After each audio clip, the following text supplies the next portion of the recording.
This is a story about the party of clean air and clean water. This is a photo that I took at the inlet to what is known as the Big Ditch Siphon. It's not really a siphon, it's actually an inverted siphon. But anyway, the inverted siphon was relocated as part of the Nature Conservancy's $7.7 million Recovery Act funded Fisher Slough project near Conway in Skagit County, Washington State. This photograph and the video used for this production were taken just a few months after the Fisher Slough project was completed in June of 2012.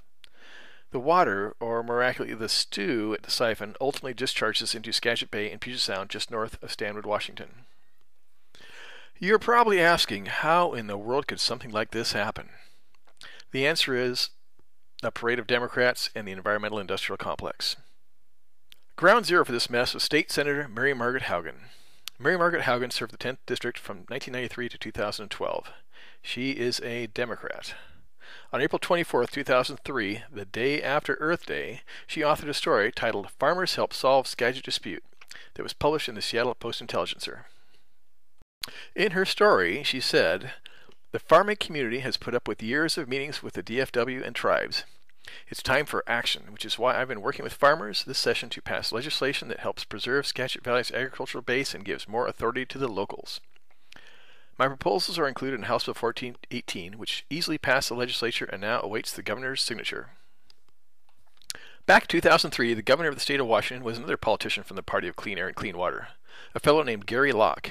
In 2003, Governor Locke happily signed House Bill 1418 into law. House Bill 1418 exempts agricultural drainage from certain environmental requirements.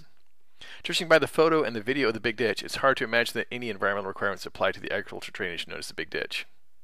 It's absolutely disgusting, and it smelled horrible. The party of clean air and clean water. Right. The Big Ditch looks as bad or worse than an oil spill.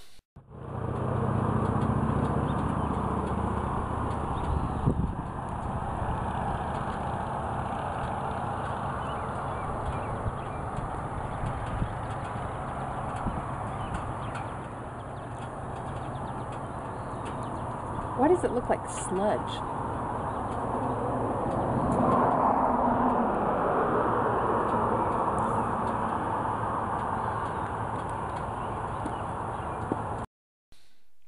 The bill that Governor Locke signed into law called for the formation of a task force of state, county, agriculture, and environmental representatives known as the 1418 Tidegate Task Force.